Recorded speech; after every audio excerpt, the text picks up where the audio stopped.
มีบ่คนหรอคนล่มกันโอ้ยบริอึดไข่ เออ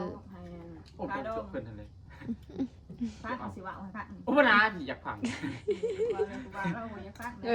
ก่อนน้ำลายตัวนาไปอีกจากตัวเขาสิหายคอยแสนหาผู้หายไปอยู่น้ำเขาไม่ได้ไปถือหนึ่งถือบ่ป้าเต้าบ่ซุกแต่งเจ้าได้สันไล่บันไดสบายดีเนาะทุกคนเนาะมื้อนี้พาบ่ซุกมาเฮือนเซาเค็มทุกคนเอ้ยมาส่งของกินของอยากเอาส่งมาให้เราทุกคนเด้อนี่ก็หอดเฮือนเพิ่นส่งมาแต่เอาคุณเด้หอดเฮือนเซาเค็มแล้วเบรกดังรีรถอีไหนนี่สมาติข่อยอีกเนาะเบรกดังเบรกดีอลิรอโอ้ยโอ้ทุกคนเอ้ยสักเค็มเราแต่งตัวงามถาแล้วทั้งนะเอ้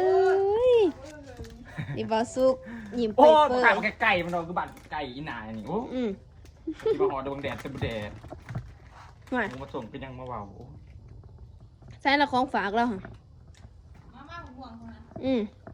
ใช่ห่วงข่อยบอรถอุ้ยบอรถนะจะเรียนนะไอ้นะจีจะเอาไปล้างโอ้ยมาหอดบริษัทเฮาดีกินเดียวก็เป็นกันแล้วเอากินเดียวเลยกินน้ำกันคนเอ้ยปลาสุกว่ามาหอบบัทลันดังท่ามห้าม่วงเลยแต่นี่เซาเค็มเราอยากแห้งมาหอเราก็จัดการเลย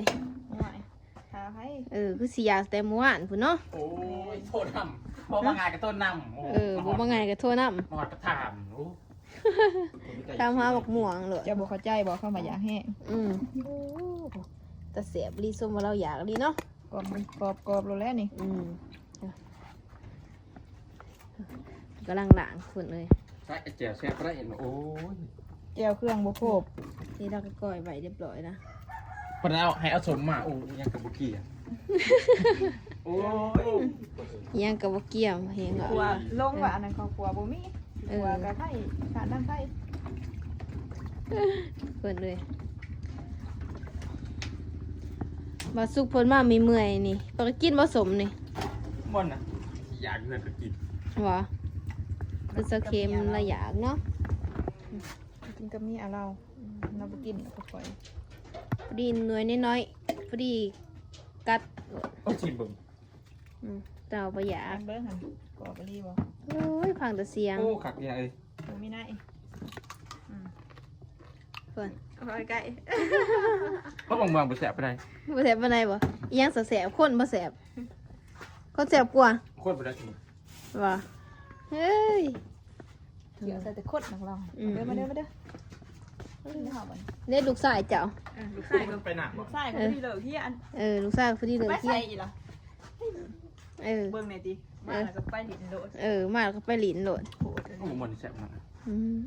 มาน้ำกันจะมาโอ้เปิดเลย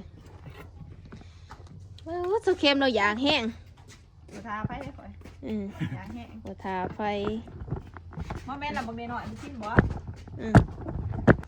ไม่นานนะมากินก่อนบ่อยากหยาดสุเค็มเรากินเราเห็นอยากแห้งอยู่แล้ววะเปิดเลยเป็นอยากแห้งเด้พอน่ะถือผ้าได้2-3 เดือนล่ะบ่ก็ถือผ้าจังที่มาบ้านดอกบ่มีผัวสมาสิถือผ้าเนาะเลยผัวบ่กับบ่มี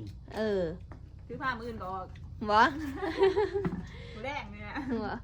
มื้ออื่นมื้อแรงเนาะมื้อแรงนี่ล่ะทุกคนเอ้ยก็มีผัวก็ถือผ้าเฮ็ดให้บ่สุกเพิ่นตกใจโอ้ไปอีกไปเชื่อล่ะนี่เพื่อนเลยโทรหาขอตั้งแต่เช้าๆพวกโอ้ไอ้นายโทรมาเพิ่นเอาไปเพิ่นว่าคือมีหมวกคืออยู่หมวกจะไปทำมุมาหาเพื่อนก็แต่งโตถาบ่สุกเดี๋ยวเพื่อนบอกจะเห็นแอลก่อนโอ้ยไอ้นายนี่มันก็ยังว่าวว่าผู้บ่เคยเห็น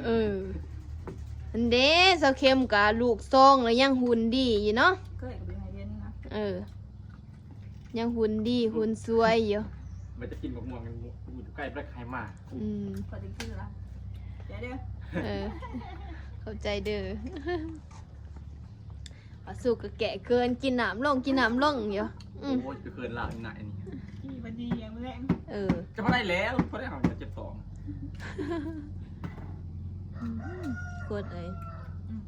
เจ้าเข้มนี่มีเคล็ดลับยังบ่จะมาหุ่นดีหุ่นสวยแท้ยังจบยังงามคือผู้สาวนี่เนาะเออว่าสุกเพิ่น บอกก็ได้ เบาได้อีกห่วย ความลับเรานักเอ้ย ว่าความลับเนาะ แม่น อืม บอกก็ได้เป็นลับ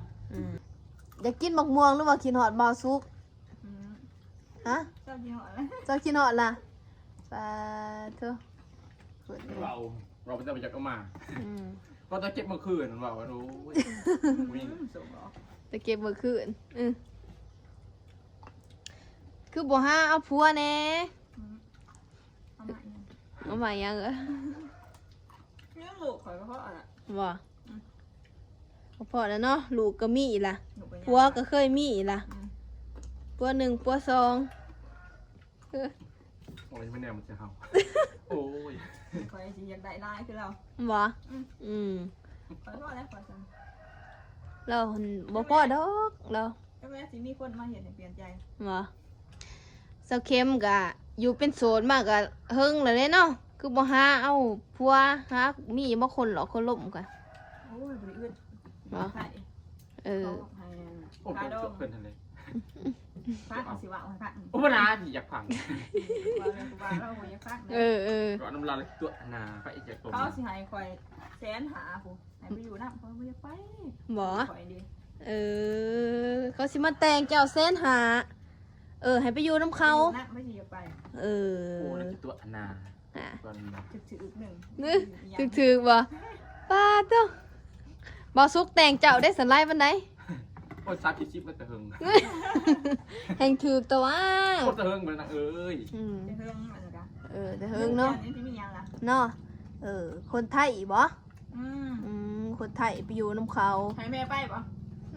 ไปไป หาอันเดี ไป ยว กับแม่ดิ ไป ไปหา เล ผัวย ใหม่ ไปบอกไปหาพ่อใหม่ ไม่อยากไป ทำลูกซ่าอีพี่ เจ้าอยากไปยังเจ้าค่ะไปยังเจ้าเราเรียนถูกเรา ทุกคนเลยเบาคักขนาดเนาะเขาจะมาแต่งเอาบ่ไปเป็นมีลูกมีเต่าแน่นะทุกคนเอ้ย มาอยู่น้ำก่อยก็อยู่ ลูกเต่าอีกได้เนาะเคยว่าสิไปกะเขาหับได้ใครอีดอกจะเอาไปอยู่นำกะลูกชายเพิ่นก็บ่อยากให้เอาได้ทุกคนเลยก็บ่อยากให้แม่เอาผัวใหม่ อยากไป Ừ. อีแม่มันอะไรหาโอ้ยมึงกี่ตัว ติดใจพอนะ มึงกี่ตัวก็ยังชื่อ จะคิดตัวจะอลีแล้วเนาะ โอ้ยเราแต่เพิ่งนั้นนะเราบ่าวไทยเหรอโอ้ย หมอแต่เฮิงล่ะ โอ้ย ไปใหญ่ บอกเรื่องผู้บ่าวนี่บ่าวซุกอีนะเปลี่ยนซีหลดแล้ว โอ้ยธรรมดาแหละ ที่ท่านไหนท่านเอาคือจะเอา แต่ว่าคู่นี้กลับมาหากันนี่สิเป็นจังไรเด้เนาะสิเอาอยู่บ่ โอ้เราจะพอไทยเป็นนา บ่เราบ่เอาเนาะเจ้าเนาะ ลำบาก ผัวเรานี่บ่อยากได้ดอกของหน่อยมัวะ โอ้ยมากระแทกกองใหญ่ หมักแล้วอ่ะ มากกว่า ดูหลัง ฝรั่งแข่งคักแต่ว่าบ่ โอ้ยไปเดี๋ยวนี้ ซ้ำพอดีพองามตัว พอดีพองามเนาะเอายังใหญ่ลาย ใจวะ เราโน้มันเดี๋ยวว้าวมอแรกว่าน้ำอีนายนี่ว่าจะเรียนเรื่องนี้ เนี่ยหมักเนาะ เห็นว่ากัน เนี่ยหมักตัว เกินเพิ่นก็ได้กินส้มใจอยากละเด้เหมือนนี่บ่าวสุกกะมาเล่นโอ้จะโดนเถื่อแล้วสิได้เห็นพร้อมหน้าพร้อมตากันสิทุกคนประเด็น เกือบลูกไปเหล็ก ภายในตอนเพิ่นเลิกเฮียน โอ้ยซื้อบักม่วงหมากลงยังกับบุมี ได้เกียมไว้เนาะ น่าจะกินโอ้ยจะกินกับบุกกะเกี่ยว มัน ปี ลืมมันบริสุทธิ์ใส่เองเลยนะเขาขัวไปสิบริสุทธิ์ใส่เนาะเขาเห็นไปทั้งร้ายมันก็แสบ แม่นนั่นแหละแต่ว่าเดี๋ยวนี้หันกะยังมีคนล้มว่าเนาะ โอ้ยบริสุทธิ์นะ บ่อึดแต่ว่าบ่มากบ่ฮักถ้าได้ถูกใจ บริสุทธิ์ใจ ว่าบ่สุกปึกก็ยิ้มเป้ย ก็ยิ้มแนวเป็นอาบูสลาม ว่า มึงท้าเพื่อนหมดจ้ะ อืม มันน่า บัดที่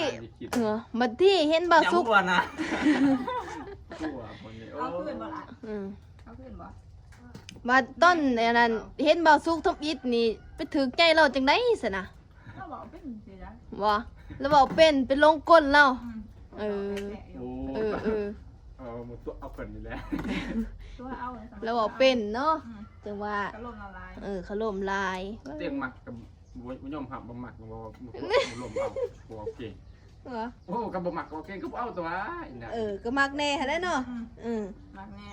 แต่ก็ผสมผสานก็เว้าเป็นแน่ตัวเป็นนี่ค่ะ โอ้เคยตัว เหลี่ยมเราเด้เขาซั่นเราสิได้เมียหลายคนบ่ โอ้กินครับ เคยตัว อ่ะทุกคนเอ้ยบัดนี้กัน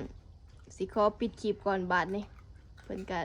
มื้อนี้กันพาหมอสุกมาส่งหมกม่วงเซาเค็มเนาะ โอ้ได้ออกจากเมื่อนังเนาะ เพิ่นอยากให้แดดอ่อนๆจะสิพาบ่สุกเมื่อหรือว่าบ่สุกเพิ่นบ่เมื่อให้เพิ่นนอนอยู่นี่ ใหญ่โอ้ย เอาทุกคนเอ้ยมีแต่ว่าพอกันคลิปหน้าเนาะบัดนี้เนาะ โ